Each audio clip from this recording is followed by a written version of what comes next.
నమస్తే teachers couple talk channel Lakshman Ekambaram. ఈరోజు ఒక ప్రత్యేకమైన వీడియోతో మీ ముందుకు రాబోతున్నాను. మొదటిసారి మా ఛానల్ ఫాలో అయ్యే వాళ్ళు తప్పకుండా బెల్ ఐకాన్ సెట్ చేసుకోండి. ఆల్ నోటిఫికేషన్ రూపంలో మేము ఏ వీడియో చేసినా కూడా ఎప్పటికప్పుడు నోటిఫికేషన్ రూపంలో వస్తుంది. మీకు అన్ని విషయాలు తెలుస్తూ ఉంటాయి. బెల్ ఐకాన్‌తో పాటు పక్కనే ఉన్న సబ్స్క్రైబ్ బటన్ ప్రెస్ చేయండి. లైక్ ఇవ్వండి. మీరిచ్చే లైక్ వల్ల మా ఛానల్ మరికొంతమందికి రీచ్ అవుతుంది. అందరికీ అన్ని విషయాలు తెలియజేసే అవకాశం మాకు కలుగుతుంది. ఇక ఆలస్యం చేయకుండా నేటి వీడియోలోకి వెళ్ళిపోదాం. వీడియోలోకి వెళ్ళబోయే ముందు ఒక విజ్ఞప్తి మీకు. మా వీడియోని చివరి వరకు ఫాలో అవ్వండి. మధ్యలో స్కిప్ చేయకండి. మధ్యలో స్కిప్ చేస్తే విషయమేమి మీకు అర్థం కాదు. ఇక ఆలస్యం చేయకుండా వెంటనే వీడియోలోకి వెళ్ళిపోదాం. పీరియడ్స్ అనేది మహిళలకు వచ్చే సాధారణ సమస్య. పీరియడ్స్ వచ్చినప్పుడు మహిళల్లో అనేక మార్పులు కనిపిస్తాయి. ఎన్నో మార్పులు చేంజ్ అవ్వడం వల్ల మహిళల్లో పలు రకాల మూడ్ స్వింగ్స్ ఉంటాయి. కొంతమంది అరుస్తూ చిరాకు పడుతూ ఉంటారు. మరి కొంతమందికి చాలా అనేక రకాల మార్పులు కనిపిస్తాయి.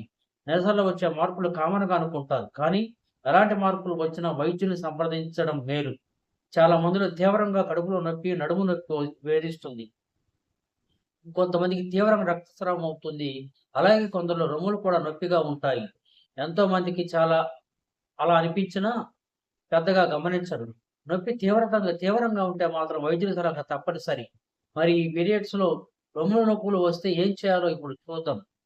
బ్రెస్ట్‌లో పెయిన్ రావడం అనేది నెలసరిలో వచ్చే సాధారణ లక్షణం. ఇది హార్మోన్‌ల మార్పుల వలన వచ్చింది. రొమ్ములు బరువుగా అనిపించడం, నొప్పులు రావడం ఉంటాయి. ఇది ఎక్కువ మందిలో కనిపించే లక్షణం. ఋతుక్రమం ఆగిపోయినప్పుడు నొప్పులు కూడా కంట్రోల్ అవుతూ ఉంటాయి. పీరియడ్స్‌లో ఈస్ట్రోజన్, ప్రొజెస్టరాన్ హార్మోన్‌లు కొందరు తగ్గుతాయి. దీని కారణంగా బ్రెస్ట్ పెయిన్స్ వస్తూ ఉంటాయి. కొన్ని రకాల ఆహారాలు తినడం వల్ల కూడా రొమ్ములు తీవ్రంగా నొప్పులు వస్తాయి. కాబట్టి రొమ్ముల నొప్పిని కలిగించే ఆహారాలు తినడం మానేయండి. ఆల్కహాలు, ఉప్పు ఎక్కువగా ఉండే పదార్థాలు తినకూడదు. కొవ్వు అధికంగా లభించే ఆహారాలను కూడా దూరంగా ఉంచాలి. అవకాడో, అరటిపండ్లు, పాలకూర, బ్రెయిన్ రైస్, వేరుశెనగ, క్యారెట్‌ల వంటి ఆహారాలు తీసుకోండి. విటమిన్ ఇ ఎక్కువగా ఉండే ఆహారాలు తింటే చాలా మంచిది. అదే విధంగా ఈ నొప్పులు అనేవి తీవ్రంగా ఉంటే మాత్రం వైద్యుని సంప్రదించడం మంచిది. కేవలం పీరియడ్స్‌లో వచ్చే నొప్పి అని తేలిగ్గా తీసుకోకూడదు. కాబట్టి జాగ్రత్తలు అవసరం. రొమ్ములో నొప్పులు ఎక్కువగా ఉంటే వైద్యుల సలహా తీసుకోవడం చాలా ఉత్తమం. అలానే కొంతమందిలో నెలసరి కేవలం ఒక్కరోజు మాత్రమే వస్తుంది. ఈ ఒక్కరోజులోనే రక్తస్రావం జరిగి మిగతా రోజుల్లో రక్తస్రావం లేకుండా ఉంటుంది. దానికి గల కారణం కూడా ఏంటో చూద్దాం. మహిళల ఆరోగ్యంలో పీరియడ్స్ ప్రధాన పాత్ర పోషిస్తూ ఉంటాయి. అయితే ఒక్కో మహిళకు పీరియడ్స్ ప్రక్రియ ఒక్కోలా ఉంటుంది. కొంతమందికి వారం రోజుల పాటు రక్తస్రావం జరుగుతూనే ఉంటుంది. మరి కొంతమందికి ఒక్కరోజే జరిగి ఆగిపోతుంది. ఇంకొందరిలో 2-3 రోజులు జరుగుతూ ఉంటుంది. ఇలా ఒక్కరోజు పీరియడ్స్ వచ్చి ఆగిపోవడం అనేది ఆరోగ్యానికి మంచిదా? ఈ విషయంలో వైద్యులు ఏం చెబుతున్నారో తెలుసుకునే ప్రయత్నం చేసినట్లయితే, నెలసరి అనేది మొదటి నుంచి ఒకేలా జరుగుతూ ఉంటే పెద్దగా భయపడాల్సిన అవసరం లేదు. కానీ కొంతమందికి వారం రోజుల పాటు ఎల్లప్పుడూ జరుగుతూ ఉంటుంది. అలా కాకుండా వారం రోజుల పాటు జరిగి పీరియడ్స్ హఠాత్తుగా 1, 2 రోజులకు పరిమితమై ఏదైనా ఆరోగ్య సమస్య ఉందేమో అని ఆలోచించాలి. అలాగే 1, 2 రోజులు రక్తస్రావం అయ్యే మహిళల్లో ఒకసారి వారం రోజుల పాటు పీరియడ్స్ కొనసాగితే వైద్యుని కలవాల్సిన అవసరం ఉంటుంది. అయితే కొంతమంది మహిళల్లో 1 లేదా 2 రోజుల్లోనే పీరియడ్స్ ఎందుకు వస్తాయి? ఇది ఏ అనారోగ్యానికి సంకేతమో తెలుసుకునే ప్రయత్నం చేసినట్లయితే పీరియడ్స్ అయ్యే కాలం స్త్రీ నుండి స్త్రీకి మారుతూ ఉంటుంది. సాధారణంగా నెలసరి 3-7 రోజుల వరకు ఉంటుంది. 3-7 రోజుల వరకు రక్తస్రావం కూడా సాధారణంగా ఉంటుంది. అలాగే పీరియడ్ సమయంలో వచ్చే వాసన కూడా ఏమాత్రం మార్పు చెందినా జాగ్రత్తగా ఉండాలి. 1 లేదా 2 రోజులే పీరియడ్స్ కొంతమంది మహిళలకు రావడానికి కొన్ని రకాల కారణాలు ఉన్నాయి. వాటిలో ముఖ్యమైనది ఒత్తిడి. ఒకరోజు మాత్రమే పీరియడ్స్ ఉండి తర్వాత ఆగిపోయినట్లయితే మీరు ఒత్తిడికి గురవుతున్నట్టు అర్థం చేసుకోవాలి. ఒత్తిడి స్థాయిలు పెరగడం వల్ల పీరియడ్స్ తక్కువ సమయం మాత్రమే ఉంటాయి.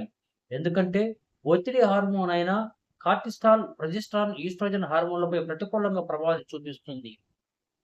మీ ఒత్తిడి స్థాయిలు తగ్గిన తర్వాత మీ పీరియడ్స్ కాలం మళ్ళీ సాధారణ స్థితికి వచ్చేస్తుంది. ఒత్తిడితో కూడిన ఉద్యోగాల్లో ఉన్న స్త్రీలలో కూడా నెలసరి రోజులు తక్కువగా ఉంటాయి.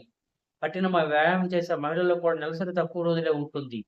వీరికి 1, 2 రోజుల్లోనే రక్తస్రావం ఆగిపోయే అవకాశం ఉంటుంది. అండోత్సర్గాన్ని నియంత్రించే హార్మోన్ల విడుదలకు కఠిన వ్యాయామం అనేది ఆటంకం కలిగిస్తుంది. అందుకే ఇలా జరుగుతుంది. రక్తాన్ని కలుషితం చేసే మందులు వేసుకుంటున్నా స్టెరాయిడ్స్ వాడుతున్నా కూడా మహిళల్లో పీరియడ్స్ కాలం తగ్గిపోయే అవకాశం ఉంటుంది. స్టెరాయిడ్‌లు ఋతుస్రావంపై ప్రభావం చూపుతాయి. థైరాయిడ్, పీసీఓఎస్, గర్భాశయ సమస్యలు, కొన్ని లైంగిక వ్యాధులు ఉన్నవారిలో కూడా పీరియడ్స్ అనేవి సరిగా రావు. వీరిలో 1, 2 రోజుల్లోనే ఆగిపోయే అవకాశం ఉంటుంది.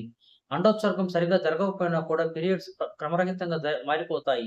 అలాగే ఒకరోజు రక్తస్రావం జరిగి ఆగిపోయే అవకాశం కూడా ఉంటుంది. పీరియడ్స్ 1 లేదా 2 రోజులు మాత్రమే ఉంటే మీ శరీరం ఈస్ట్రోజన్ ఉత్పత్తి చేయలేదు. ఈస్ట్రోజన్ అనేది గర్భాశయంలోని ఎండోమెట్రియం పొర నిర్మించడానికి అత్యవసరం అవుతుంది. ఎండోమెట్రియం పొర తగినంత అందంగా ఉండవలసిన అవసరం ఉంటుంది.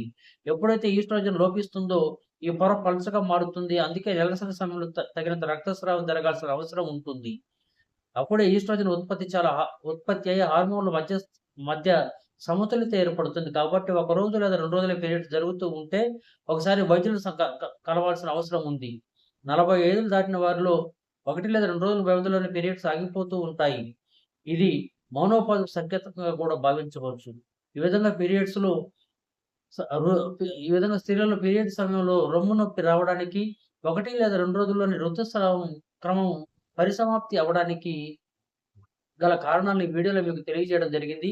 ఈ వీడియో మీకు నచ్చితే మా ఛానెల్ సబ్స్క్రైబ్ చేయండి, లైక్ చేయండి, షేర్ చేయండి. మరెందరికో ఇలాంటి కొత్త విషయాలు తెలియజేసే అవకాశం మాకు కల్పిస్తూనే ఉండండి. మరో రోజు మరో మంచి వీడియోతో మీ ముందుకి చూస్తూనే ఉండండి. మీ టీచర్స్ కపుల్ టాక్ ఛానల్.